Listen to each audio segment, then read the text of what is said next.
दोस्तों, ये जो आपने लिस्टर इंजन देखा है जो चल रहा था, ये आप भी समझ रहे होंगे कि ये सही नहीं चल रहा है।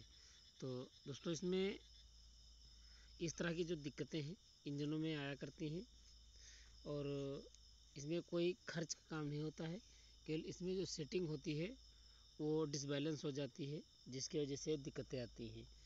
तो दोस्तों, पूरा वीडियो देखें। अगर वीडियो अच्छा लगे तो लाइक एंड सब्सक्राइब जरूर करें, बेल आइकन को प्रेस कर दें, जिससे आने वाली हमारी हर एक वीडियो आपको सबसे पहले मिल सके। तो दोस्तों, इसमें होता क्या है कि इसकी जो ठोकर होती है वो डाउन हो जाती है। ये लिस्टर इंजन होते हैं जिसमें एडजस्टेबल होती है। तो इस इंजन में क्या हुआ था, इसकी जो ठोकर थी वो डाउन हो गई थी। तो दोस्तों, ये समझने वाली बात है, हालांकि हम आपको बता रहे हैं थ्योरिकल में और आप समझ जाएंगे। तो इसकी जो ठोकर थी उसके जो चूड़ियाँ होती थी वो खुल गई थी। इसमें एक जो लगा होता है नट, वो खुल गया था, जिससे इसकी जो है ठोकर बैठ गई थी। तो ठोकर बैठने की वजह से क्या हुआ था, इसको ध्यान नहीं दिया गया और इसका जो नाजल होता है उसको ढीला कर दिया गया था, क्योंकि ज़्यादा नहीं बैठा था और इसकी स्टार्टिंग जो है डाउन हो गई थी, इसलिए इसका जो है नाजल को हल्का सा किसी ने ढीला किया था। तो ये फ़िलहाल कुछ चलने लगा था, क्योंकि जो तेल की सप्लाई थी वो ज़्यादा हो गई थी। फिर इसका जो ठोकर है धीरे धीरे वो बैठता चला गया। फिर ठोकर बैठने के बाद में ये दिक्कत करने लगा, जो आप हरकत देख रहे हैं, यही दिक्कत इसकी बढ़ती चली गई। और ये जो डीजल है 2 से 3 लीटर के बीच में खाने लगा था। इसमें इतनी बड़ी ये समस्या बन गई थी कि ये डीजल बहुत उठाने लगा था और लोड भी सही से नहीं ले रहा था। इसमें ये दिक्कत आई थी और इसी की वजह से, क्योंकि जो डीजल की सप्लाई थी वो ज़्यादा हो रही थी, क्योंकि इसका जो नाजल खुल चुका था, तो ये हीट भी करने लगा था। ये ज़्यादा चलाने पर ये हीट भी होने लगा था।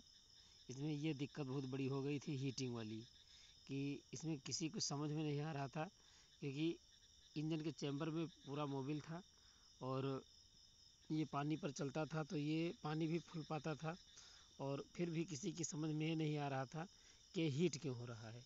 तो दोस्तों, ये होता है जब अगर डीजल की सप्लाई डिसबैलेंस हो जाएगी, तो दोस्तों इंजन आपका हर हाल में हीट होगा और वो सही से लोड लेना भी छोड़ देगा। इसमें ये दिक्कतें आना शुरू हो जाएंगी।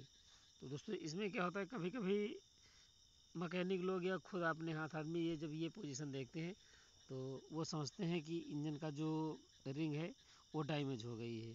तो इसका रिंग का जो है बदलने का सिस्टम बनाते हैं कि इसकी रिंग चेंज की जाए। कभी कभी लोग सोचते हैं कि इसके जो है ब्रास है वो भी जो है इसके जो है चिपक गए हैं या कोई दिक्कत आई है। और कभी कभी जो ये इस प्रकार की दिक्कत जो है आती है, कभी कभी जब कनेक्टर राड की जो बुश होता है उसमें अगर चाल हो गई तब भी ये दिक्कत आती है। लेकिन फर्स्ट स्टेप जब होता है तो इसकी पंप की सप्लाई होती है जो डीजल की, ये वहाँ से इसकी दिक्कत बहुत तगड़ी बनती है। पहली स्टेप यही होती है ये दिक्कत में, जो आपने इंजन की हरकत देखी है। और इस स्थिति में आपको स्टार्ट करने के वक्त ज़्यादा रन करना पड़ेगा, तब जाकर इंजन स्टार्ट होगा। और ये दिक्कत चलते चलते, अगर आपका इंजन अच्छा चल रहा है, इसके बाद में चलते चलते भी हो सकता है। और कभी कभी क्या होता है कि मान लीजिए अगर इसका जो नट है, जो मार का नट है, वो अगर धीरे धीरे ढीला हुआ तो इसको हरकत करने में 2-1 दिन भी लग सकते हैं और महीना भी लग सकता है। कभी कभी तो 1 घंटा चलने पर भी ये दिक्कत आ जाती है। तो इसके लिए क्या होता है दोस्तों, इसकी जो ठोकर है उसको सेट किया जाता है और ठोकर सेट करने का वीडियो हमारा पहले से पड़ा हुआ है। और अगर आपको नहीं मिलेगा तो आप कमेंट में बताएंगे, तो हम दूसरा वीडियो बना देंगे आपको। इसके बाद में ठोकर एकदम जब फ्रेश हो जाए, मेंटेन हो जाए, तो आपको क्या करना है, कि इसकी जो नोज़ल है, नोज़ल को आपको टाइट करना है। नोज़ल को जो आप टाइट करेंगे तो जो आपको इतना अगर नॉलेज नहीं है तो आप नोज़ल को, ऑटो मेजर को बाहर निकाल लें और बाहर उसको जो है सेट कर लें। सेट करने का तरीका हम आपको बता रहे हैं कि जो नोज़ल है वो एकदम, जब आप प्लंजर उसका जो है डीजल नोज़ल को दे तो जो डीजल है वो बिल्कुल धुआं धुआं हो जाए, वो बूंद में ना गिरे। ये बता रहे हैं, आप ध्यान से सुन लें कि जो इसका डीजल है वो एकदम धुआं धुआं हो जाए, नाजल से छूटे डीजल और वो धुआं बनकर उड़ जाए, एक ही जगह पर वो न गिरे। इतने पर ले जाकर उसको रोक दें और उसका नट टाइट कर दें। इसके बाद में उसको बॉडी में टाइट कर दें। जो होशियार मैकेनिक होते हैं वो बॉडी में यानी कि हेड में लगे लगे ही वो इसको मेंटेन कर देते हैं। उनको एक साउंड का अंदाज़ा होता है कि इतने साउंड पर ये जो है डीजल को धुआं धुआं कर रहा है, यानी कि एकदम जो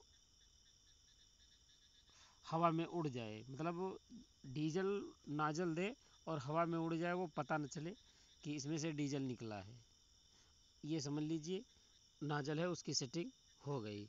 और इसके साथ साथ में आप जो टैपेड है उसको भी सेट कर लें कि अगर एयर की इनकमिंग और आउटगोइंग दोनों अगर गड़बड़ होगी, यानी कि इनलेट आउटलेट दोनों अगर इसकी वाल्व सही नहीं होगी, तब भी ये दिक्कत बन जाती है कभी कभी।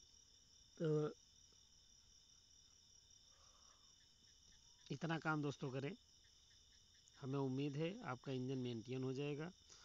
और ये लिस्टर के लिए ही नहीं, ये जानकारी हमारी हर इंजन के लिए है। और अगर किसी को भी कोई दिक्कत आ रही है तो हमारा व्हाट्सएप नंबर है 9415407174 9415407174। इस पर आप व्हाट्सएप पर आपको कोई भी किसी भी प्रकार की कोई भी दिक्कत हो, 1 सिलेंडर से लेकर 6 सिलेंडर तक और अल्टरनेटर से संबंधित कोई भी दिक्कत हो, तो आप हमें किसी भी वक्त आप हमसे कांटेक्ट कर सकते हैं। हम आपको पूरी जानकारी देंगे और हमारी यही कोशिश है और रहती है कि अगर किसी को हम नॉलेज दें तो उसका काम हो जाए, यानी कि उसका इंजन जो है मेंटेन हो जाए। इसी में हमारी खुशी है। तो दोस्तों चलिए नेक्स्ट वीडियो फिर मिलते हैं। वीडियो को पूरा वॉच करें और हमें उम्मीद है कि जो हमने जानकारी दी है आपको समझ में आई होगी, अच्छी लगी होगी। और इस जानकारी की प्रतिक्रिया आप हमें कमेंट में बताएं। तो नेक्स्ट वीडियो में नेक्स्ट टाइम फिर मिलते हैं। जय हिंद, जय भारत।